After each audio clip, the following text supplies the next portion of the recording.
कृष्णाय वासुदेवाय हरये परमात्मने प्रणतक्लेशनाशाय गोविन्दाय नमो नमः।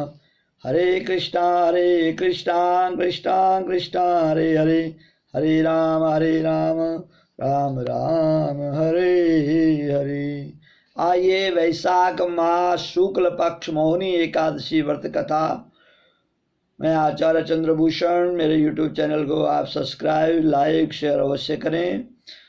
वैशाख के शुक्ल पक्ष की इस मोहिनी एकादशी को भगवान पुरुषोत्तम रूप भगवान राम की पूजा का विधान है। श्री राम भगवान की पूजा करनी चाहिए। भगवान की प्रतिमा को स्नान आदि करा करके उत्तम नए नए वस्त्राभूषण ऊंचा आसन बिठा करके भगवान की पूजा आरती करनी चाहिए। मीठे फलों का भोग लगाना चाहिए। तत्पश्चात प्रसाद को वितरण करके ब्राह्मणों को भोजन दान दक्षिणा देनी चाहिए। हो सके तो रात्रि में जागरण करें, कीर्तन करें, मूर्ति के समीप बैठ करके पृथ्वी पर शयन, मूर्ति के सामने पृथ्वी पर शयन करें। इस व्रत के करने से निर्विदित कर्मों के पाप से छुटकारा मिलता है। जो पूर्व जन्म यह जन्म के जो पाप हैं उनसे छुटकारा मिल जाता है। बड़े मनोयोग पूर्वक सुन करके युधिष्ठिर भगवान ने भगवान से कहा, हे प्रभु, हे कृष्ण, हे नटवर नागर, वैशाख मास शुक्ल पक्ष की एकादशी के बारे में आप सुनाइए, कथा सुनाइए। जैसे आपने आगे की कथा सुनाई इसी प्रकार से मोहिनी एकादशी कथा भी बताइए। भगवान श्री कृष्ण ने कहा, हे कुंती पुत्र, जब सीता जी के वनवास के बाद श्री रामचंद्र जी बहुत व्यथित हो गए, चिंतित हो गए, परेशान हो गए। उन्होंने गुरु वशिष्ठ जी से पूछा कि हे गुरुदेव, कोई ऐसा व्रत बताइए जिससे समस्त दुखों, संतापों, पापों का क्षय हो, समाप्त हो, मेरे हृदय को शांति मिले। उस समय वशिष्ठ जी ने जो उत्तर दिया वह मैं तुम्हें सुनाता हूँ। महर्षि वशिष्ठ जी ने कहा, हे राम, आपने कोई पाप नहीं किया। आपके तो नाम लेने से ही मनुष्य का उद्धार हो जाता है। मनुष्य के सारे रोग शोक मिट जाते हैं। यह प्रश्न आपने लोकहित के लिए किया, लोक कल्याण के लिए, लोक भावना के लिए आपने यह प्रश्न किया। अतः मैं आपको बतलाता हूँ कि मानसिक शांति की प्राप्ति और संताप तथा पाप मिटाने का अमोघ अस्त्र है मोहिनी एकादशी का व्रत। वैशाख मास के शुक्ल पक्ष की एकादशी को मोहिनी एकादशी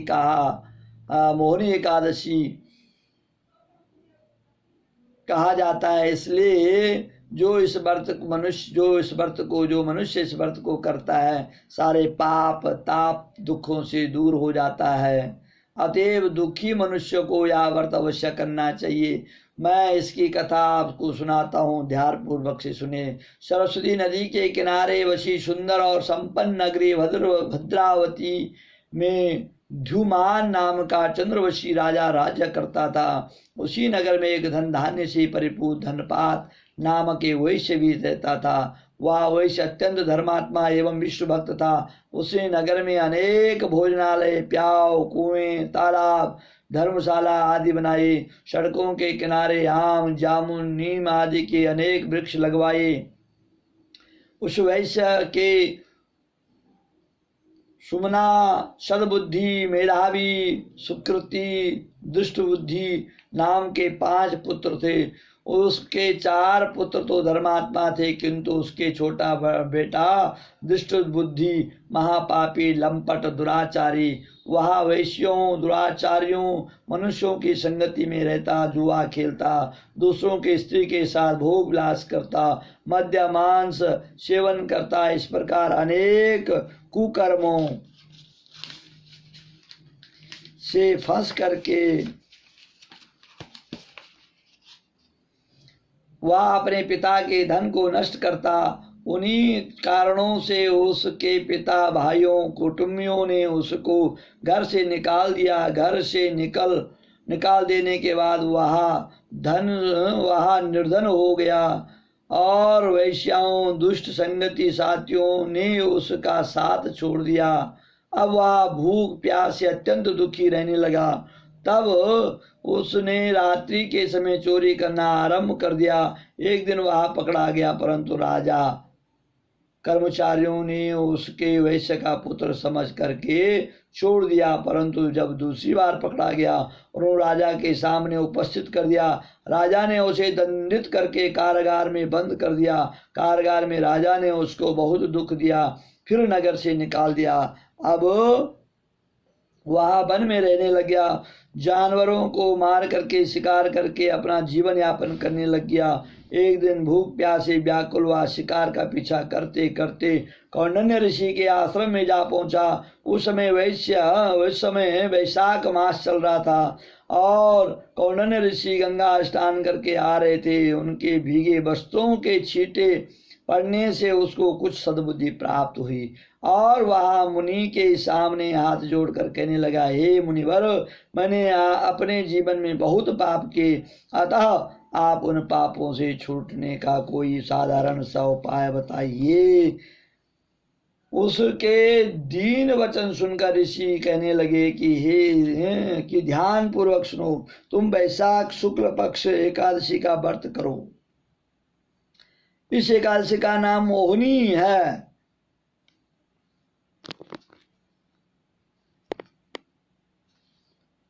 इस एकादशी का नाम मोहिनी, और इससे तुम्हारे सब पाप नष्ट हो जाएंगे। मुनि के वचन सुनकर वह अत्यंत प्रसन्न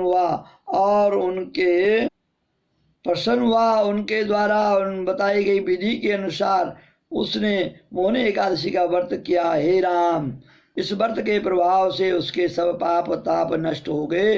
अंत में वह गरुड़ पर चढ़ करके विष्णु लोक हो गया। इस व्रत से मोह आदि सब नष्ट हो जाते हैं। अतः संसार में इस व्रत से श्रेष्ठ अन्य कोई व्रत नहीं है। इसलिए महात्म्य के एकादशी महात्म्य व्रत कथा सुननी चाहिए, पढ़नी चाहिए, और जो उस महात्म्य को सुनता है, पढ़ता है, व्रत करता है, उसको 1000 गोदान का फल प्राप्त होता है। एकादशी का व्रत अवश्य करें और एकादशी के दिन भगवान की कथा, निरंतर भगवान का जप भजन कीर्तन करें। गौ माताओं की सेवा, संतों की, ब्राह्मणों की सेवा, पुरोहितों की सेवा अवश्य करें। आज के युग में लोगों ने अपने पुरोहितों को छोड़ दिया। जब से लोगों ने अपने पुरोहितों को छोड़ा तब से सारा संसार दुखी हो गया है।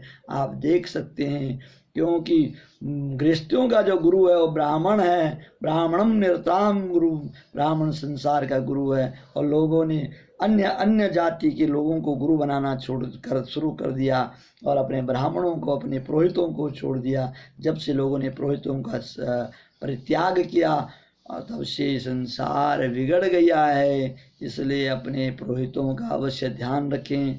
अगर आपके पुरोहित बचेंगे, आपके ब्राह्मण बचेंगे, तो आपका सनातन बचेगा, क्योंकि सनातन की जो प्रेरणा देने वाला है वो ब्राह्मण है।